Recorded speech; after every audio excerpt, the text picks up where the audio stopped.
Hey everyone, I'm Myklaus, and today we're going to check out a childhood classic of mine, Remade, Secret of Mana for PlayStation 4.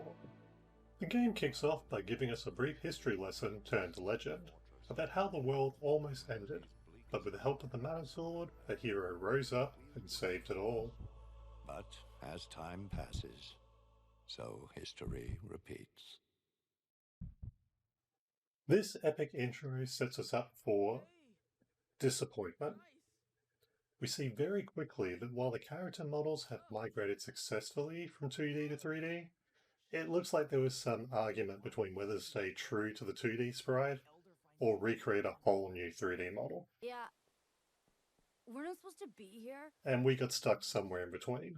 This is a running trend I noticed, and it sometimes works in their favor, but other times it just ends poorly. Here we have characters that are entirely out of proportion for 3D, but as 2D sprites they were perfect. And while the addition of voice acting has added a new dimension of content, the lack of mouth movement and simplistic expressions on the characters' faces really took me out of this experience. Hey there. The voice acting Special itself offer was just for you. serviceable, Only at 50 least for the main GP to characters. any of these Any destinations. minor or This is the side Kingdom of characters remind me of Pandora. someone I putting feel on like generic I'm voices stuck and in a accents, dream. leaving these supposed me 3D no. characters I feeling never liked talking to one-dimensional. people. On a more positive note, the environments have kept their same aesthetic. Everything is vibrant and a bit over the top, even in the darker sections of the game, keeping a relatively friendly feel and providing a level of excitement as you explore. The music adds to this as an area where they definitely shined, taking the original score and adding new layers to it, creating a whole new and more modern feeling soundtrack. The combat keeps its straightforward process, but in 2.5 decades after the original game's release, it feels pretty clunky. Largely revolving around a random hit and dodge rating, spamming spells, and making a single attack on an enemy while you clunkily dodge around, waiting for the meter to return to 100%, it feels very dated and a bit frustrating.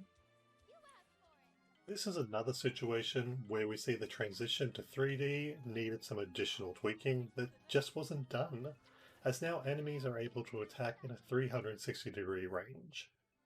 Previously, this was restricted to an up, down, left, or right attack pattern, making the walk around and wait until you can attack again feel more tedious and irksome, especially when it comes to enemies that have faster attack speed than you.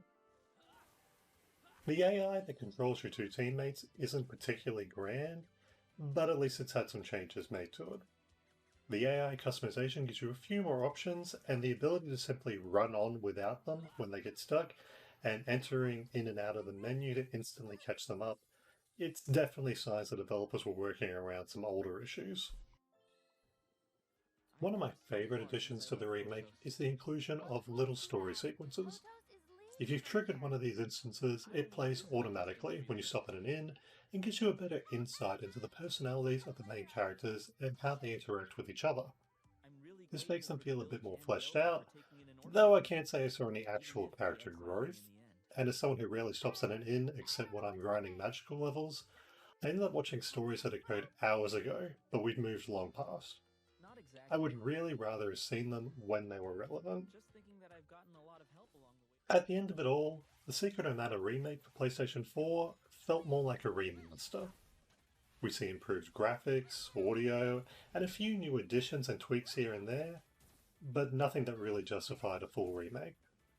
I still can't help but imagine they got the original team and the remake team into a room and they spent their time fighting it out to see where they remained true to the original or remade the game from scratch, and ended up in a mildly disappointing middle ground where we got a product that didn't do the franchise justice. The gameplay itself is okay, fairly bug-free with a decent story. It's got some okay visuals, and it was good to get to know the main characters a bit more. It's worth picking up if you're a fan of the series or of older RPGs, but probably waiting for it to be on special, as for me it comes in at 2 dancing shopkeepers out of 5. I'm a huge fan of the Secret of Mana games, but I don't feel Square Enix gave this game the remake it deserved. But they clearly took their time with the next game in the franchise, Trials of Mana, which I'll be reviewing next. Anyway, that's it from me. Don't forget to like, subscribe, comment about what other games you think deserve the 2D to 3D remake treatment, and I'll see you guys in game. Oh, no. Its parents must not have survived that monster from earlier. We can't just leave it here. It won't make it on its own.